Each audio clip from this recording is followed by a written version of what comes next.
your hair. When you did the purple, did you do that with like a pencil brush or like 286? I don't switch off between like a million brushes. I have like a stable few that I'll always use.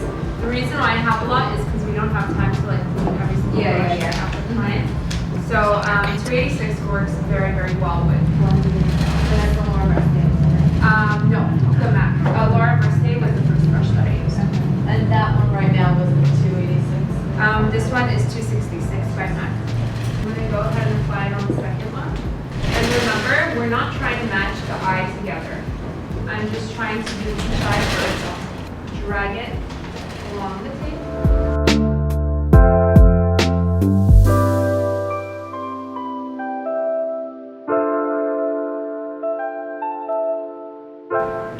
So now that I have the eyeliner on, the black is placed, I'm going to go over it. Remember, any liquid gets set with the powder.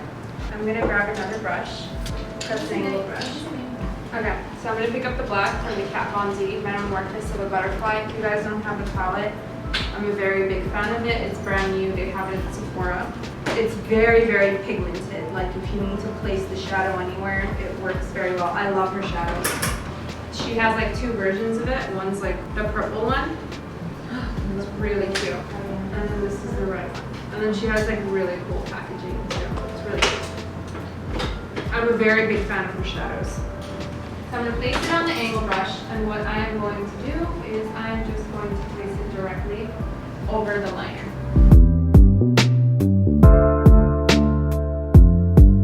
It looks very creamy on the eye. So you can use any black eyeshadow. You can use whatever black eyeshadow you want. It needs to be matte. No shimmers in it at all. Now with this look, whatever I'm showing you guys, you literally can put any other color over here.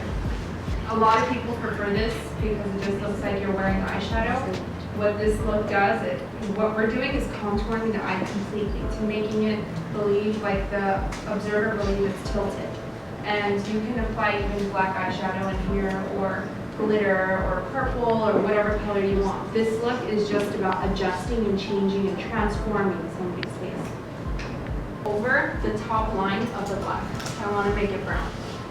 Just very, very lightly over the top line.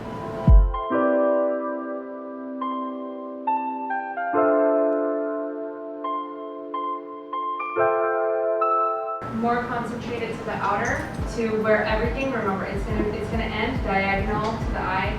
It's all about symmetry for me. Diagonal to the eye, diagonal to the eye. Keep that in mind with every look that you do.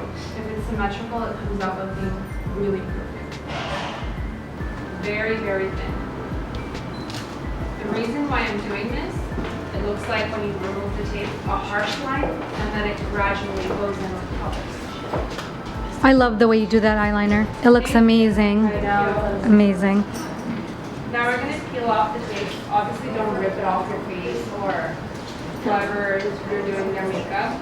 Slightly, gently scrub their skin with a traction.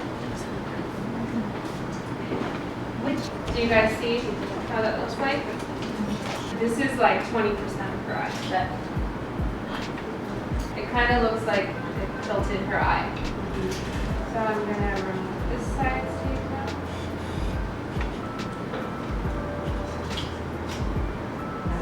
I did not do the eyes the same, but look at how similar they look. Don't her eyes look a lot similar now. I create an illusion of even like a more tilted eye than she already has. And that's like my obsession to do that, just make everyone look chink-eyed. But it looks really sexy to me. And you see the black marks, what I do with them actually is I will run an eyeliner across the plastic line. So when you look down, there's no shininess in the plastic and it looks a lot more natural. And usually, like for a very light look, I just pop on mascara on my own eye and I'll only count the half lashes. And it looks like it's your own lashes. 307, 307, 217. Remember to run across I use the gel longwear and I run it across with the brush.